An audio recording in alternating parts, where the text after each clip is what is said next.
Hello everyone, आप सभी का द पीएससी प्रिपरेशन पर स्वागत है। आज हम 12 मई 2026 से बनने वाले सभी करंट अफेयर को कवर करेंगे। उससे पहले हम लास्ट क्लास का रिवीजन कर लेते हैं। लास्ट क्लास में हमने पढ़ा था भारत की कौन सी यूनिवर्सिटी पहली आईईओई बनी है जिसे data science council of America के द्वारा मान्यता प्रदान की गई है। तो यह है OP Jindal global university. World red cross day कब मनाया जाता है? 8 मई को, जिसकी थीम थी कीपिंग ह्यूमैनिटी अलाइव। किसके द्वारा भारत का पहला स्वदेशी ग्लाइड वेपन सिस्टम तारा बनाया गया? डीआरडीओ के द्वारा। हाल ही में भारतीय तटरक्षक बल में शामिल किया गया आईसीजीएस अचल का निर्माण किसके द्वारा किया गया है? गोवा शिपयार्ड लिमिटेड के द्वारा। ऑस्ट्रेलिया का प्रतिष्ठित पुरस्कार आर्ची वर्ल्ड प्राइज 2026 किसे प्रदान किया गया? रिचर्ड लुएर को। भारत के तीसरे चीफ ऑफ डिफेंस स्टाफ कौन नियुक्त होंगे? तो लेफ्टिनेंट जनरल एनएस राजा सुब्रमण्यम। और इसके अलावा चीफ ऑफ नेवल स्टाफ नियुक्त होंगे वाइस एडमिरल कृष्णा स्वामीनाथन। हाल ही में शुभेंदु अधिकारी और थलपति विजय क्रमशः किस राज्य के मुख्यमंत्री नियुक्त हुए हैं? तो शुभेंदु अधिकारी वेस्ट बंगाल के नियुक्त हुए हैं और विजय जो है तमिलनाडु के। हाल ही में किस शतरंज खिलाड़ी ने इंटरनेशनल मास्टर का खिताब हासिल किया है? अपार सक्सेना ने। हाल ही में एनसीआरबी रिपोर्ट के अनुसार भारत के किस शहर में आत्महत्या के मामले सबसे ज़्यादा है? तो बेंगलुरु में। ये थे लास्ट क्लास के रिवीजन। अब शुरू करते हैं हम आज की क्लास को। पहला क्वेश्चन है CSIR और BPCL, यहाँ BP होगा, BPCL द्वारा विकसित किया गया भारत का पहला प्लास्टिक वेस्ट से बना जियो सेल को क्या नाम दिया गया है? तो जियो सेल को नाम दिया गया है फिनिक्स, जो कि रोड वगैरह बनाने के काम आते हैं। ये जो इस तरीके के स्ट्रक्चर देख रहे हैं ये प्लास्टिक के कचरे से बनाया गया है, ठीक है। तो इसे फिनिक्स विकसित किया गया। यह तकनीक जो है सड़क निर्माण में बेकार जो प्लास्टिक होते हैं उसे विशेष रूप से एंड ऑफ लाइफ और मिश्रित प्लास्टिक कचरे का उपयोग करने के लिए करके ये बनाया गया है। और इसके अलावा जो है इसको जो है इंडिया बुक ऑफ रिकॉर्ड्स और एशिया बुक ऑफ रिकॉर्ड्स में भी स्थान दिया गया है। फर्स्ट इन इंडिया से रिलेटेड फैक्ट देखें तो नीति आयोग की अटल नवाचार मिशन जो है के द्वारा जो पहला राज्य नवाचार मिशन लॉन्च किया गया था वो त्रिपुरा से लॉन्च किया गया था। भारत के द्वारा पहला परिणाम आधारित राष्ट्रीय पर्यावरण पुरस्कार लॉन्च किया गया जिसका नाम है the zero prize. Narendra Modi ji के द्वारा वेस्ट बंगाल में देश का पहला स्वचालित हल्दिया बल्क टर्मिनल का उद्घाटन किया गया था। इसके अलावा जो है फ्रांस का प्रतिष्ठित लीजन दे ऑनर के कमांडर रैंक से सम्मानित होने वाले पहले भारतीय राजदूत बने थे जावेद अशरफ। बीपीसीएल के द्वारा ही भारत का पहला 24x7 एलपीजी एटीएम जो है गुड़गांव हरियाणा में स्थापित किया गया है। भारत का पहला पोर्ट ऑफ रिफ्यूजी तंत्र को विकसित किया गया अडानी पोर्ट सेज लिमिटेड के द्वारा। और कहाँ? वेस्ट कोस्ट में जो है दिघी पोर्ट में और ईस्ट कोस्ट में गोपालपुर पोर्ट है। और इसके अलावा जो है यूएस मेजर क्रिकेट लीग में शामिल होने वाले पहले भारतीय बने हैं रविचंद्रन अश्विन। केंद्रीय पर्यावरण मंत्रालय के द्वारा मरीन पॉपुलेशन से निपटने के लिए भारत का पहला टार वॉज प्रबंधन नियम 2026 प्रस्तावित किया है। भारत की पहली एफएमसीजी कंपनी अमूल बनी है जिसने 1 ट्रिलियन का टर्नओवर पार करके इतिहास रचा है। नेक्स्ट क्वेश्चन है किस देश के पूर्व राष्ट्रपति को देश का नया प्रधानमंत्री नियुक्त किया गया है? तो इनका संबंध है बुल्गारिया से। तो बुल्गारिया के जो पूर्व राष्ट्रपति थे जिनका नाम है रुमेन रादेव, वो अभी देश के नए प्रधानमंत्री के रूप में जो है इनकी मंजूरी दी गई है। बुल्गारिया की बात करें तो ये यूरोप महाद्वीप का एक देश है। जो बुल्गारिया है इसकी जो राजधानी है, कैपिटल, वो है सोफिया। यहाँ पे जो है इसका ज़्यादा एरिया कवर होता है एक बाल्कन माउंटेन से। इसके अलावा अगर इसके साउथ में देखें तो यहाँ पे रोडोबे माउंटेन है जो कि ग्रीस के साथ जो है सीमा बनाती है, ठीक है। इधर ग्रीस की लोकेशन है।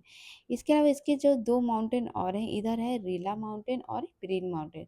जो रीला माउंटेन है ये बुल्गारिया का हाईएस्ट पॉइंट है। इसके अलावा जो है इसकी नदियों की बात करें तो ये जो है दानुबी रिवर जो है इसके नॉर्थ के बॉर्डर से होकर गुजरती है जो कि बुल्गारिया और रोमानिया के बीच जो है सीमा बनाती है। और जो स्कूर रिवर है ये आप देख रहे हैं ये बुल्गारिया की लार्जेस्ट रिवर है जो कि इंटायरली बुल्गारिया में। बुल्गारिया की सीमा देखें तो इधर इधर इधर जो है इसकी ब्लैक सी से लोकेशन लगती है, इधर जो है थ्रेस से लगती है। थ्रेस क्या है? थ्रेस जो है थ्रेस बेसिकली जो है वो एक टर्की का जो वो पार्ट जो कि टर्की के कुछ जो पार्ट है वो एशिया में आता है और कुछ पार्ट जो है यूरोप में आता है। तो टर्की का वो पार्ट जो कि यूरोप में आता है उसको हम ट्रेस करते हैं, तो उसकी जो सीमा है वो भी बुल्गारिया से लगती है। इधर मैसेडोनिया की लोकेशन है और इधर रोमानिया की है। ठीक है, चलिए नेक्स्ट क्वेश्चन है, लॉरा वर्जीनिया फर्नांडिस डेल गाडो किस देश की दूसरी महिला राष्ट्रपति बनी है? तो ये बनी है कोस्टा रिका की। ठीक है, तो बेसिकली कोस्टा रिका की ये 50वीं राष्ट्रपति के रूप में शपथ ली है और ये इस पद को संभालने वाली इतिहास की दूसरी कोस्टा रिका के इतिहास की दूसरी महिला राष्ट्रपति बनी है। कोस्टा रिका की बात करें तो कोस्टा रिका जो है ये बेसिकली जो नॉर्थ अमेरिका और साउथ अमेरिका है उसके बीच जो जोड़ने वाली, यहाँ पे देखिए नॉर्थ अमेरिका का मैक्सिको है और यहाँ पे साउथ अमेरिका का ये कोलंबिया है और यहाँ से जो ये लगती है पनामा, यहीं पे जो है ये कोस्टा रिका की लोकेशन है जिसकी राजधानी सैन गोसो है। अपॉइंटमेंट से रिलेटेड फैक्ट देखें इंटरनेशनल अपॉइंटमेंट से, तो ऑस्ट्रेलिया में भारत का अगला उच्चायुक्त नियुक्त हुए नागेश सिंह। अफगानिस्तान के द्वारा नूर अहमद नूर को भारत में चीफ द अफेयर्स का पद दिया गया था। मोहसिन अल जेदानी यमन के प्रधानमंत्री नियुक्त हुए हैं। तिब्बत के पेपा टेसरिंग को दूसरी बार प्रधानमंत्री के रूप में चुना गया है। 2/3 बहुमत के साथ बीएनपी के नेता तारिक रहमान जो है बांग्लादेश के प्रधानमंत्री नियुक्त हुए थे। मियां अमीर मोटली को बारबाडोस की तीसरी बार प्रधानमंत्री नियुक्त हुई हैं। जॉब डेटन जो है नीदरलैंड के सबसे युवा प्रधानमंत्री के रूप में शपथ लिए हैं। नेपाल के जो है प्रधानमंत्री का पद का चुनाव जो है जीतने वाले सबसे युवा प्रधानमंत्री बने थे बलेंद्र शाह। ईरान के सुप्रीम लीडर बने थे मोस्तफा खामनेई। नेपाल के जो है इसके अलावा जो है ये सेम रिपीट हो गया है। एम्स से पढ़ी निशा मेहता को नेपाल में हेल्थ विभाग का मंत्री नियुक्त किया गया था और उचरन नियाम ओसोर को मंगोलिया के नए प्रधानमंत्री बनाया गया था। नेक्स्ट क्वेश्चन है, मनरेगा के स्थान पर लाया गया वीवीजी राम जी कब से लागू किया जा रहा है? तो ये किया जा रहा है 1 जुलाई 2026 से। ठीक है, तो ये बेसिकली लास्ट ईयर जो है केंद्र सरकार के द्वारा ये योजना लाई गई थी जिसका नाम था विकसित भारत रोजगार और आजीविका गारंटी मिशन ग्रामीण, वीवी जी राम जी। बेसिकली ये एक्ट जो है ये जो है ये मनरेगा की जगह पे लाया गया था और केंद्र ने 11 मई 2026 को इसकी अधिसूचना भी जारी की है और ये जो है अब 1 जुलाई से लागू हो रहा है। इसके अंदर कुछ चेंजेस भी किए गए थे सरकार के द्वारा, जैसे कि जो मनरेगा में जो है पहले 100 दिन का रोजगार दिया जाता था, गारंटेड रोजगार दिया जाता था, वो अब बढ़ा के 125 दिन का किया गया है।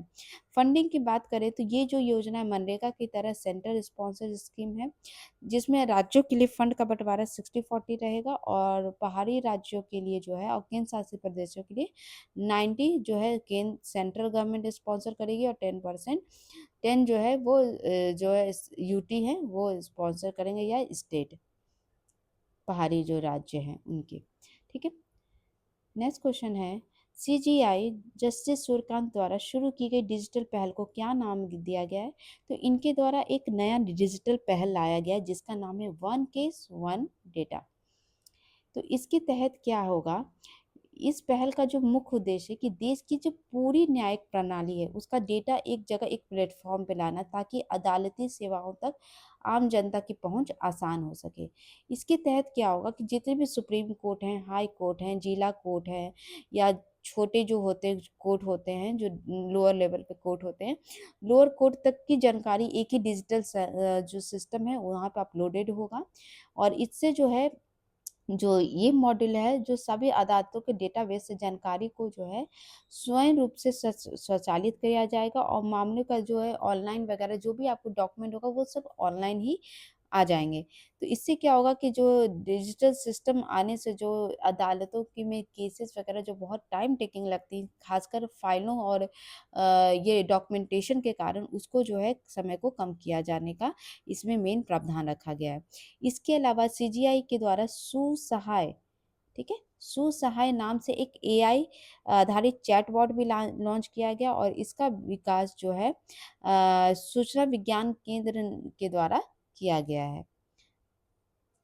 नेक्स्ट क्वेश्चन है, नेशनल टेक्नोलॉजी डे कब मनाया जाता है? तो ये 11 मई को मनाया जाता है।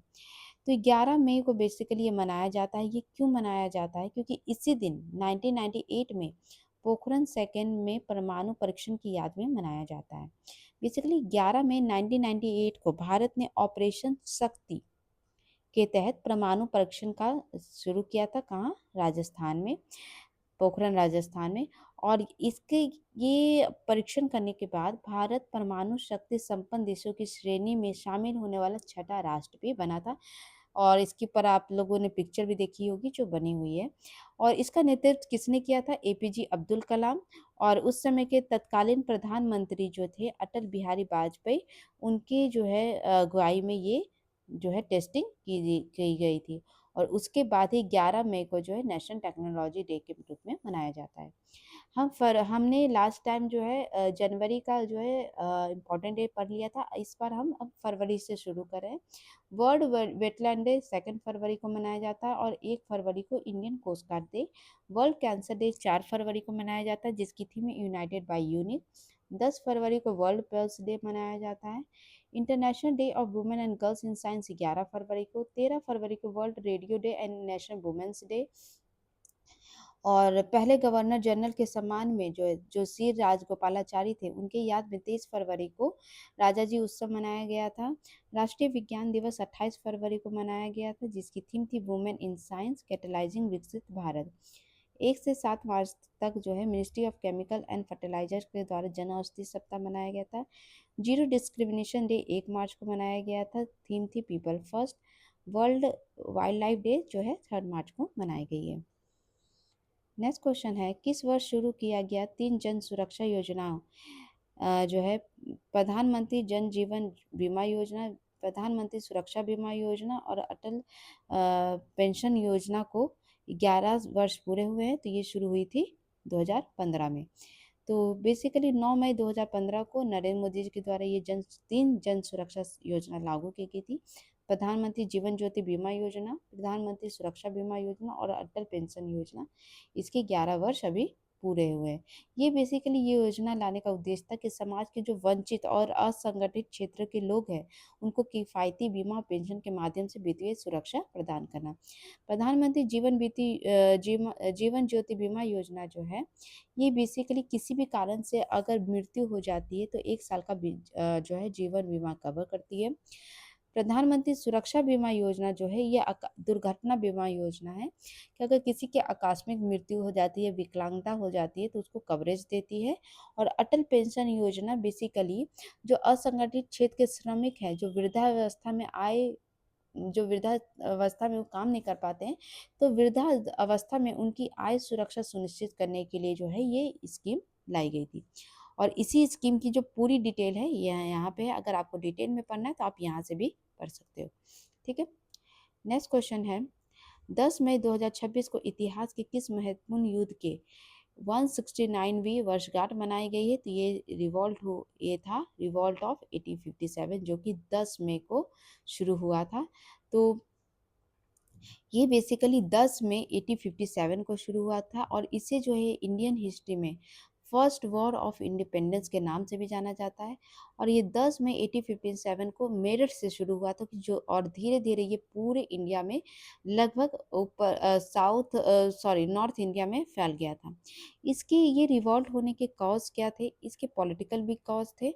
पॉलिटिकल कॉज में ये थे कि डॉक्ट्रिन ऑफ लेप्सिस का अधिकार, मतलब जिन राजाओं के जो है वंश नहीं होते थे, खुद के बच्चे नहीं होते थे, तो उनको जो है उनका जो पूरा साम्राज्य है वो अंग्रेज अपने कब्जे में ले लेते थे, जिसको हम डॉक्ट्रिन ऑफ लैप्स कहते थे।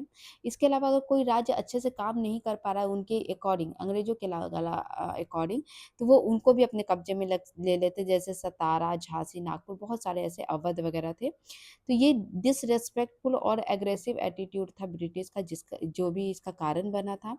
इकोनॉमिक कॉज भी था कि अंग्रेजों के द्वारा बहुत हैवी और लैंड रेवेन्यू और टैक्स लगाए जाते थे, जिसके कारण जो है लोगों का शोषण हुआ था। सोशल रिलीजियस कॉज था कि अंग्रेज जो है अपने जो क्रिश्चियन जो धर्म है उसको फैलाने के लिए जो है बहुत बार जो है हिंदू और बहुत सारे जो हमारे अलग अलग प्रांत के लोग थे उनके जो सेंटिमेंट्स हैं उनको हर्ट करते चले गए।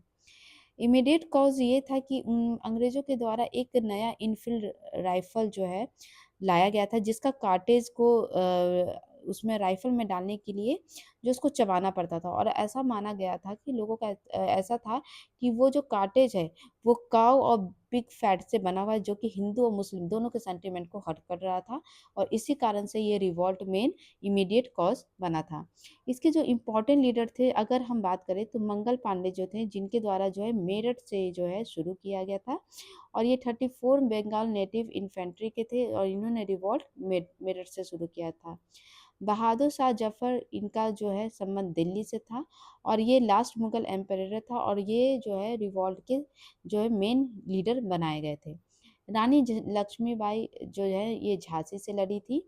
इसके अलावा जो है नाना साहेब जो है, जिनको दो दो पंथ भी कहते हैं, ये पेशवा बाजीराव सेकंड के अडॉप्टेड सन थे, और इन्होंने जो है कानपुर से, सॉरी यहीं पे है कानपुर, कानपुर से जो है इन्होंने लड़ी थी लड़ाई। तात्या टोपे जो है ये नाना साहेब के साथी थे। इसके अलावा बेगम हजरत महल जो है ये लखनऊ से लड़ी थी, ठीक है। और इसके अलावा कुंवर सिंह जो है ये आरा बिहार से जो है इन अंग्रेजों के खिलाफ नेतृत्व किए थे। अगर इसकी बात करें इम्पॉर्टेंट इवेंट, तो सबसे पहले शुरुआत हुई थी 29 मार्च 1857 को, मंगल पांडे के द्वारा जो ब्रिटिश ऑफिसर को बैराकपुर में अटैक किया गया था। फिर 24 अप्रैल 1857 को इसके लिए जो है मंगल पांडे को गिरफ्तार किया गया और उनको फांसी की सजा दे दी गई। 10 मई 1857 को रिवॉल्ट फिर शुरू हुआ था मेरठ से, और 11 मई 1857 को रिवॉल्ट जो सोल्जर थे मार्च करते हुए दिल्ली पहुंच गए, और उन्होंने बहादुर शाह जफर को, जो लास्ट मुगल एम्परर था, उसको लीडर घोषित कर दिया था। मई जून 1857 को जो रिवॉल्ट थे धीरे धीरे पूरे लखनऊ, झांसी, बरेली सब जगह फैल गया था, और 1858 में जो है इस रिवॉल्ट को दबा दिया गया। और 1 नवंबर 1858 को लास्ट में गवर्नमेंट्स ऑफ इंडिया जो है पूरी तरीके किसके अंदर चली गई थी, ब्रिटिश क्राउन के अंदर। और कौन सा एक्ट लाया गया था, गवर्नमेंट ऑफ इंडिया एक्ट 1858 लाया गया था इस रिवॉल्ट के बाद। इसमें क्या चेंजेस किए गए थे, ब्रिटिश ईस्ट इंडिया कंपनी का जो शासन था वो पूरे तरीके से हटा दिया गया था, और पूरा जो शासन है ब्रिटिश ईस्ट इंडिया से ट्रांसफर होकर ब्रिटिश क्राउन के पास चला गया था। दो जो है secretary of state for India बनाया गया था, और काउंसिल ऑफ इंडिया जो है फॉर्म्ड हुआ था। और इसके अलावा जो है पूरी तरीके से जो शासन था वो क्वीन विक्टोरिया के पास चला गया था, और उनके द्वारा एक प्रोक्लेमेशन लाया गया था कि इंडियन रिलीजन के अंदर जो है छेड़छाड़ हमें नहीं करनी है। पॉलिसी ऑफ एक्सेशन जो था वो भी ख़त्म किया गया, और इंडियन सोल्जर जो है उनकी संख्या घटा दी गई। और इसके अलावा जो है ये जो है ऐसा माना जाता है कि इंडिया का जो है फर्स्ट यूनाइटेड स्ट्रगल था अगेंस्ट द ब्रिटिश रूल, ठीक है। चलिए नेक्स्ट क्वेश्चन है, भारत के किस शहर में 22nd Commonwealth table tennis championship 2026 आयोजित किया जाएगा, ये किया जाएगा दिल्ली में। तो ये बेसिकली 27 जुलाई से 2 अगस्त 2026 तक होगा, और ये दिल्ली में आयोजित किया जाएगा। इसमें दिल्ली सरकार और ये भारत टेबल टेनिस संघ है उसके द्वारा ये संयुक्त रूप से आयोजित किया जा रहा है, और इसमें 35 से अधिक राष्ट्रमंडल देशों के खिलाड़ी इसमें पार्टिसिपेट करेंगे। गेम से रिलेटेड फैक्ट देखें तो मंगोलिया में एशियन बॉक्सिंग चैंपियनशिप 2026 में भारत 16 मेडल के साथ सेकंड पोजीशन पे था, फर्स्ट पे कजाकिस्तान था। बैडमिंटन इन एशिया चैंपियनशिप 2026 में भारत के आयुष शेट्टी के द्वारा सिल्वर मेडल जीत के इतिहास रचा गया था। फाइड महिला कैंडिडेट्स टूर्नामेंट 2026 जीतने वाली पहली भारतीय खिलाड़ी बनी थी आर वैशाली। स्पेनिश फुटबॉल खिताब कोपा डेल रे खिताब जो है रियल सोसियाड के द्वारा जीता गया था। पाकिस्तान की महिला फुटबॉल टीम के द्वारा भारत में आयोजित होने वाले सैफ वुमेन चैंपियनशिप 2026 से आधिकारिक तौर पे जो है एग्जिट लिया गया था। भारत को जो है फीफा के द्वारा महिला विकास कार्यक्रम 2026 के लिए चुना गया है।